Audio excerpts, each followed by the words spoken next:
Assalamualaikum warahmatullahi wabarakatuh. Selamat datang di Bicara Pajak. Bersama saya, Faris Sustian.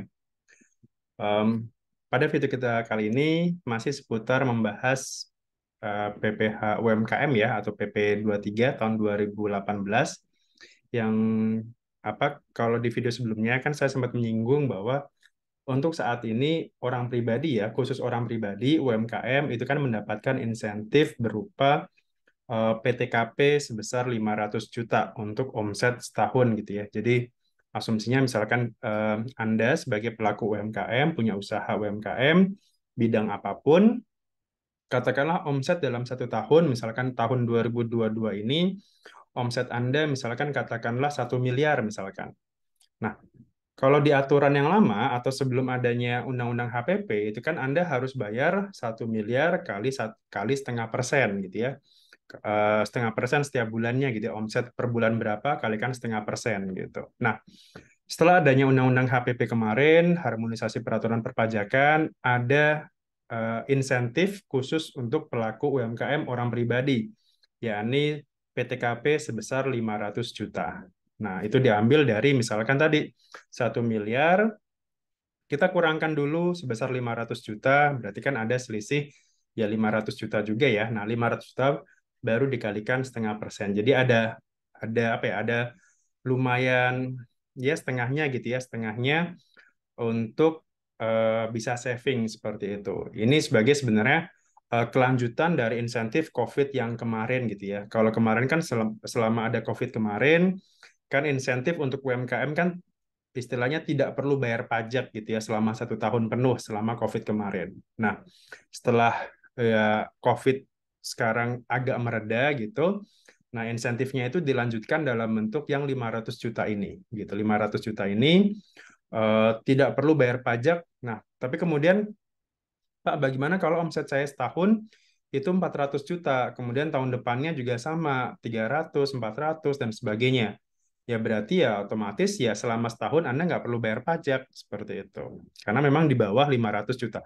Ini sama seperti karyawan, kan kalau karyawan ada yang namanya PTKP ya, PTKP bulanan seperti itu. Jadi kalau Anda seorang karyawan yang penghasilan kotornya itu di bawah 4,5 juta, kan PTKP setahun untuk orang pribadi sebesar 54 juta.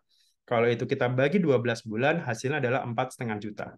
Nah, asumsinya berarti ketika Anda menerima gaji dari perusahaan, katakanlah penghasilan kotornya itu 4 juta misalkan, maka otomatis Anda tidak akan dipotong pajak pasal 21 karena masih di bawah PTKP.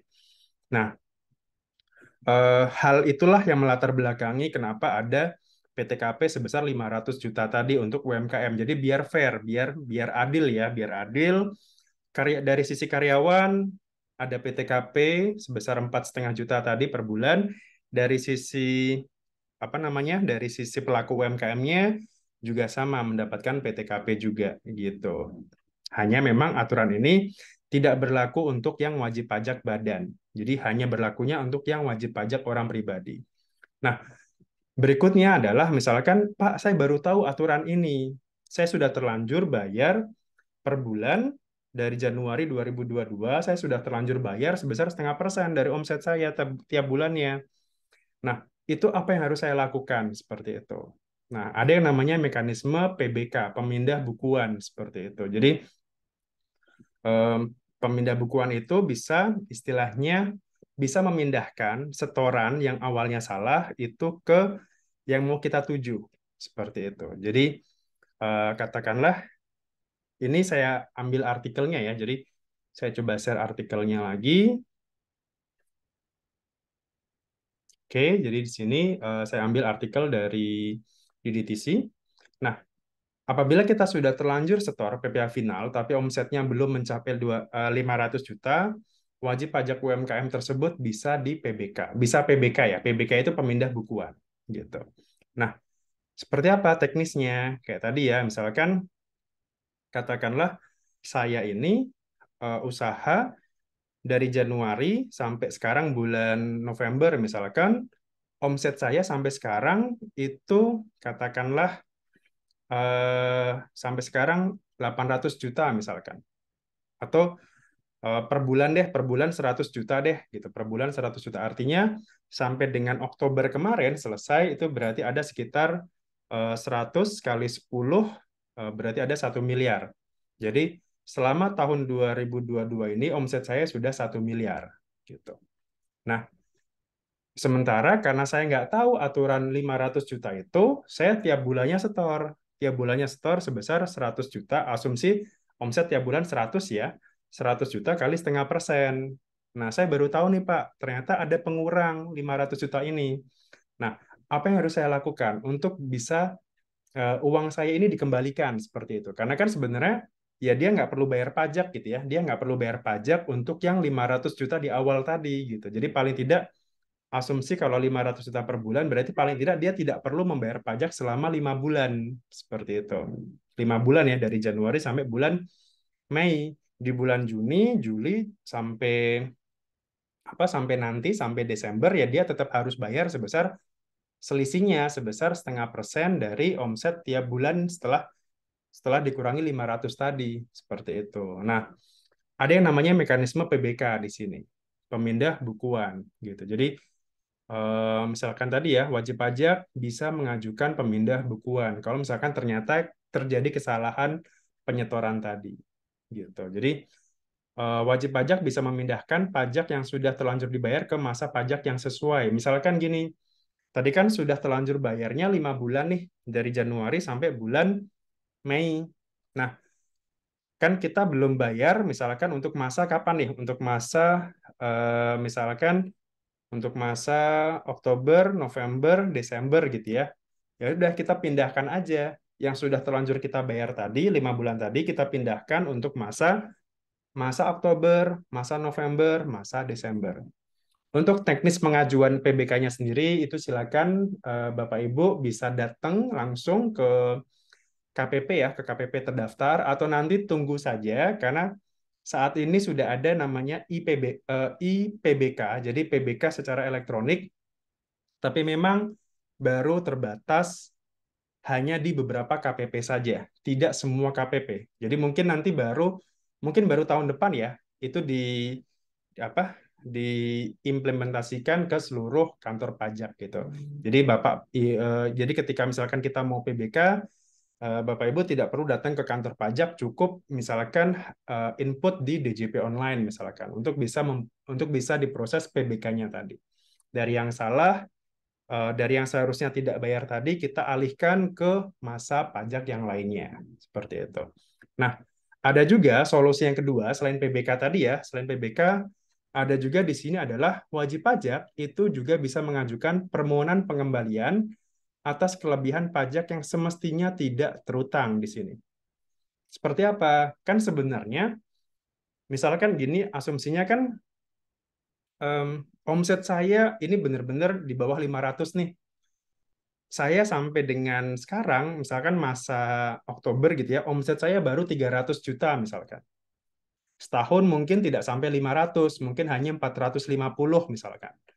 Sementara karena kemarin itu saya nggak tahu, saya sudah bayar nih tiap bulannya. Misalkan per bulannya katakanlah ya 50.000 misalkan. 50.000 ya, atau kurang dari itu deh gitu. Nah, bisa nggak itu dikembalikan 50 ribunya itu ke saya gitu karena kan saya merasa bahwa seharusnya saya tidak bayar pajak gitu ya tapi saya sudah terlanjur bayar. Nah, itulah yang bisa kita lakukan dengan mengajukan permohonan pengembalian atas kelebihan pajak yang semestinya tidak terutang. Nah, ini pengajuannya sementara masih manual ya, jadi harus datang langsung ke KPP tempat Anda terdaftar, kemudian bisa konsultasi terlebih dahulu dengan penyuluh pajaknya, karena saat ini sudah ada penyuluh pajak di setiap KPP. Eh, Nanti teknisnya seperti apa, formulirnya apa yang harus saya, apa namanya, yang harus saya isi dan sebagainya, syarat-syaratnya apa saja, seperti itu. Jadi oh, kurang lebih seperti itu ya untuk apa kalau misalkan ternyata kejadiannya seperti tadi ya. Kita sudah terlanjur lapor, sorry. Kita kejadiannya sudah terlanjur bayar padahal seharusnya omsetnya itu masih di bawah 500 juta. Oke, jadi em, kurang lebih seperti itu ya untuk 500 jutanya tadi. Contoh ini ya, ini sekedar contoh saja sebagai tambahan artikel tadi, untuk lebih apa ya, untuk lebih eh, apa mengerti gitu ya. Tadi misalkan contohnya adalah omset per bulannya 100 juta tadi per bulan. Nah, berarti kan Januari, Februari, Maret, April, Mei terkumpul tuh 500 juta.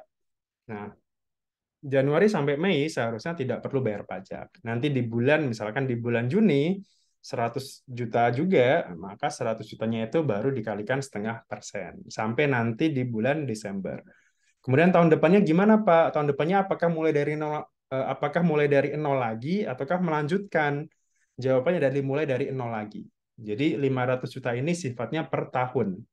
Jadi misalkan tahun 2023 nanti ya sudah, mungkin bulan pertama, bulan kedua, bulan ketiga tidak perlu bayar pajak lagi gitu. Sampai nanti secara kumulatif 500 juta. Nah, selisihnya nanti di atas 500 itulah kita baru membayar pajak. Jadi paling tidak kita bisa saving ya sekian, mungkin sekian ratus ribu, sekian juta mungkin apabila eh, kita bisa saving yang tadi ya. Jadi kan kalau 500 juta kita kalikan 0,5% kan kurang lebih berapa? Kurang lebih sekitar kita bisa saving sekitar 2,5 juta di situ.